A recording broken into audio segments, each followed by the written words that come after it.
Good morning students, today's your EVS class. Last EVS class में हमने chapter 13 start किया था, गेम्स वी प्ले, जिसमें हमने ट्रेडिशनल गेम्स के बारे में पढ़ा था कि कौन कौन से ट्रेडिशनल गेम्स होते हैं।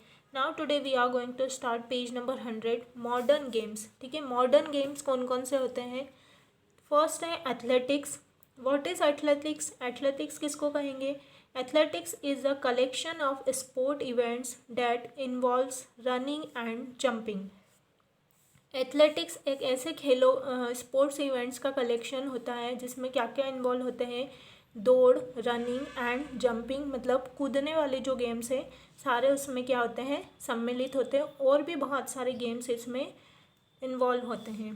तो इसमें फर्स्ट है क्रिकेट। क्रिकेट के बारे में पढ़ेंगे हम। The most popular sport in India is cricket. ठीक है, भारत में सबसे पॉपुलर, सबसे फेमस जो गेम है, जो खेल है, वो क्या है? क्रिकेट है। Cricket is a team game. Cricket क्या है? एक टीम गेम है, मतलब ये बहुत सारे लोगों की टीम बनती है, टीम बनाकर खेला जाता है। There are 2 teams with 11 members in each. ठीक है, यहाँ पर इसमें 2 टीम्स होती है और हर टीम में कितने खिलाड़ी होते हैं? 11 खिलाड़ी होते हैं। There are 2 forms of cricket. ठीक है, जो क्रिकेट है उसके भी 2 फॉर्म्स होते हैं, 2 प्रकार के क्रिकेट्स होते हैं, test matches and one day matches. Okay, test matches मतलब जो एक से ज़्यादा दिन तक चलता है, एंड वनडे मैचेस जो एक दिन का होता है। And T20 is the latest form of cricket. और आपने T20 भी सुना होगा, तो ये एक नया फॉर्म है क्रिकेट खेलने का। तो इस तरह से हमने ये क्रिकेट के बारे में जाना। ये देखिए एथलेटिक्स का यहाँ पर पिक्चर दी हुई है और यहाँ पर क्रिकेट की पिक्चर भी साथ में दी हुई है। क्रिकेट के बाद सेकंड गेम है बेटा football. Football is a sport played in almost all parts of India. ठीक है, भारत के सभी भागों में जो फुटबॉल है ये खेला जाता है। It is also a team game. ये भी एक टीम गेम है, टीम बनाई जाती है इसमें भी। There are 2 teams with 11 players in each team. ठीक है, 2 टीम्स होती है और एक टीम में 11 खिलाड़ी होते हैं, 11 सदस्य होते हैं। देखो यहाँ पर फुटबॉल की पिक्चर दी हुई है, साथ में लॉन टेनिस की दी हुई है। अब हम पढ़ेंगे tennis. There are 2 forms of tennis. Tennis जो गेम होता है उसके 2 टाइप्स होते हैं, 2 प्रकार होते हैं, table tennis and lawn tennis. Table tennis is an indoor game. जो टेबल टेनिस है वह इंडोर गेम है, मतलब अंदर खेला जाता है। And while lawn tennis is an outdoor game. जो लॉन टेनिस है वो लॉन में खेला जाता है, बाहर खेला जाता है, ये एक आउटडोर गेम है। नेक्स्ट है badminton. It is played by either 2 opposing players और 2 अपोजिंग पेयर्स। ठीक है, ये 2 खिलाड़ियों के द्वारा खेला जाता है, 2 अपोजिंग प्लेयर्स होते हैं। ठीक है, वो सिंगल भी हो सकते हैं, मतलब उस साइड भी एक खिलाड़ी और इस साइड भी एक खिलाड़ी, और 2 अपोजिंग पेयर्स, या फिर 2 पेयर में भी हो सकते हैं कि 2 खिलाड़ी उधर खेल रहे हैं और 2 इस साइड खेल रहे हैं। It requires a shuttle cock and rackets. इसमें शटल कॉक की ज़रूरत होती है और रैकेट की। ठीक है, मतलब बैट चाहिए और शटल कॉक चाहिए जिससे बैडमिंटन खेला जाता है। It can be played indoors as well as outdoors. ठीक है, ये इंडोर्स भी है और साथ ही साथ आउटडोर्स भी है।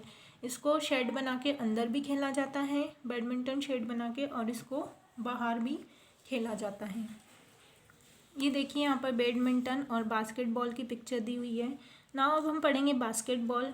It is a team sport in which 2 teams of 5 players.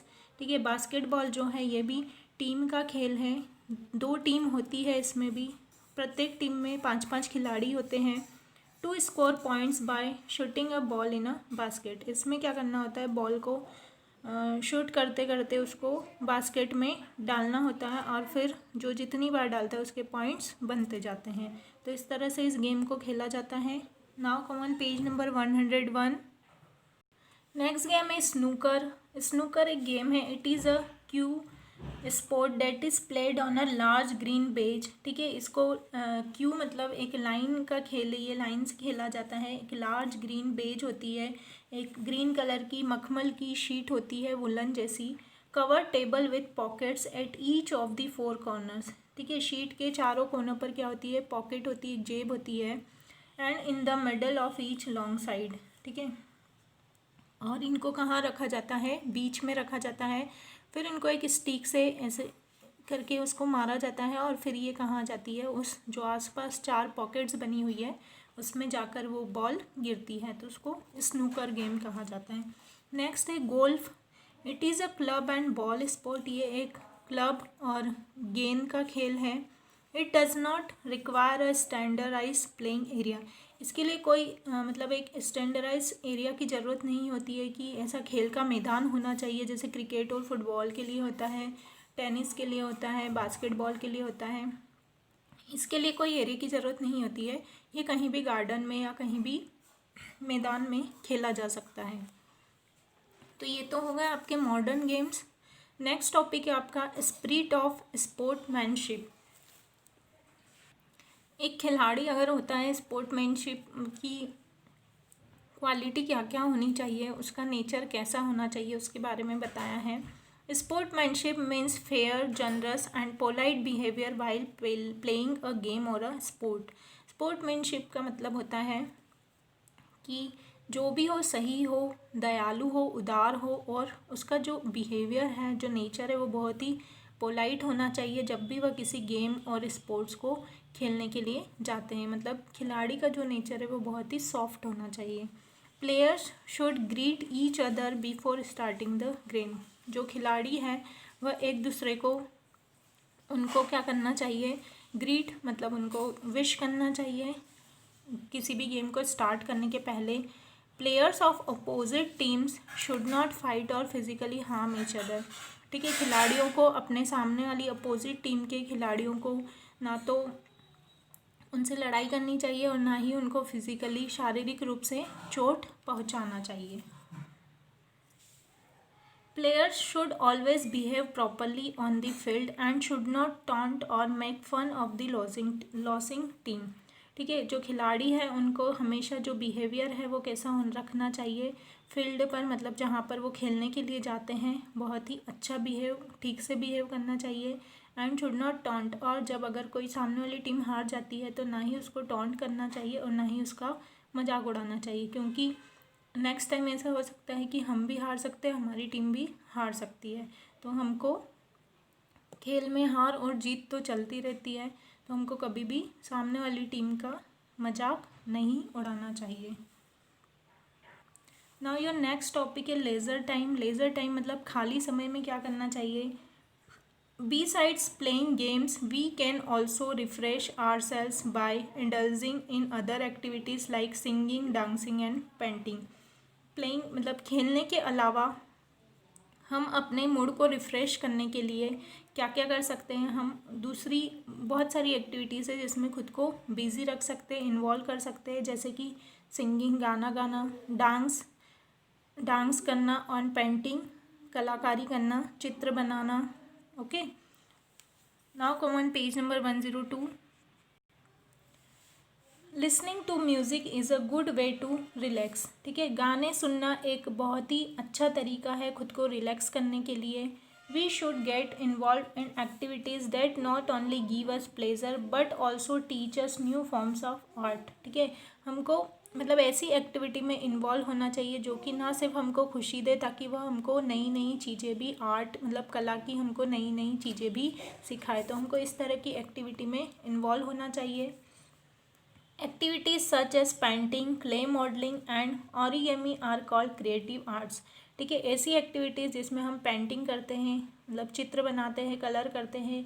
Clay modelling, एक क्ले मिट्टी आती है, उससे अलग अलग शेप के मॉडल्स बनाते हैं, अलग अलग चीज़ें बनाते हैं, फिर उनको कलर करते हैं। ऑरिगेमी एक पेपर होता है जापान का, ये पेपर है जिसको फोल्ड करके बहुत सारे क्रिएटिव फ्लावर्स और बहुत सारी चीज़ें बनाई जाती हैं। यहाँ पर देखिए पिक्चर में ऑरिगेमी आपको यहाँ दिखाया हुआ है कि ये लोग पेपर से किस तरह से बहुत सारे आर्ट एंड क्राफ्ट के वर्क कर रहे हैं। एंड क्ले मॉडलिंग, ये क्ले मिट्टी से क्या कर रहे हैं, किसी भी शेप को हम बना सकते हैं। कोई एनिमल है, घर है या फिर फ्लावर है, कुछ भी है, बना के उसको कलर किया जाता है। पेंटिंग है, कोई भी सीनरीज है, उसको बना के कलर कर सकते हैं।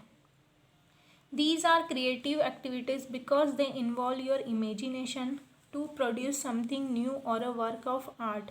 ठीक है, इनको क्रिएटिव एक्टिविटीज़ इसलिए कहा जाता है क्योंकि इनमें हमारी इमेजिनेशन इन्वॉल्व होती है, मतलब हमारे जो दिमाग की सोच है, नई नई जो आइडियाज़ हैं वो हम लगाते हैं इनको बनाने में।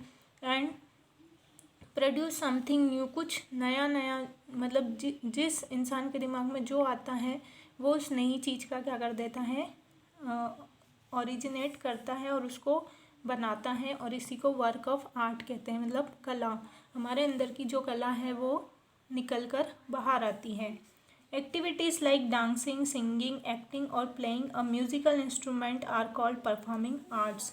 ठीक है, ऐसी एक्टिविटीज़ जिसमें डांस करते हैं, गाना गाते हैं, एक्टिंग करते हैं और म्यूज़िकल इंस्ट्रूमेंट से प्ले करते हैं, उनको आर्ट कहा जाता है। ठीक है, आर्ट्स के अंदर ही आती है वो भी एक क्या है, कला है जो कि इंसान के अंदर छुपी हुई होती है। Playing, relaxing and having fun is just as important as work. ठीक है, खेलना, आराम करना और मजाक मस्ती करना ये इंसान के लिए बहुत ही इम्पॉर्टेंट काम है। जिस तरह से हम पूरे दिन में वर्क करते हैं, ये सब चीज़ें भी हमारी लाइफ में ज़रूरी हैं। It is important to maintain a balance between work and play.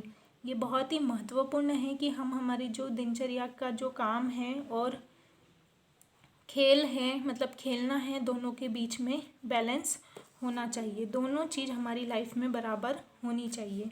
Games and similar activities refresh our mind and body. जो गेम्स होते हैं, खेल होते हैं, और जो दूसरी एक्टिविटीज़ होती हैं वो क्या करती है, हमारे मूड को और हमारी बॉडी को रिफ़्रेश रखती है, उसको तरोताज़ा रखती है। तो यहाँ पर ये कुछ एक्टिविटीज़ की पिक्चर दी हुई है। सिंगिंग, गाना गाना, पेंटिंग, कलरिंग करना, डांसिंग, डांस करना, एक्टिंग, ड्रामा, पिक्चर में आपने देखा होगा नाटक में एक्टिंग होती है। तो इस तरह से हम हमारी मूड को और हमारी बॉडी को फिट और फ्रेश रख सकते हैं। तो यहाँ पर आपकी ये चैप्टर की रीडिंग कंप्लीट होती है। यहाँ तक आपको चैप्टर को अच्छे से रीड करना है। अब नेक्स्ट वीडियो में हम इसकी एक्सरसाइज डिस्कस करेंगे। तो जब तक आपको ट्रेडिशनल गेम्स क्या होते हैं, मॉडर्न गेम्स क्या होते हैं और लेज़र टाइम में हम क्या क्या कर सकते हैं, ये सब आपको इस चैप्टर में रीड करके अच्छे से समझना है। Thank you.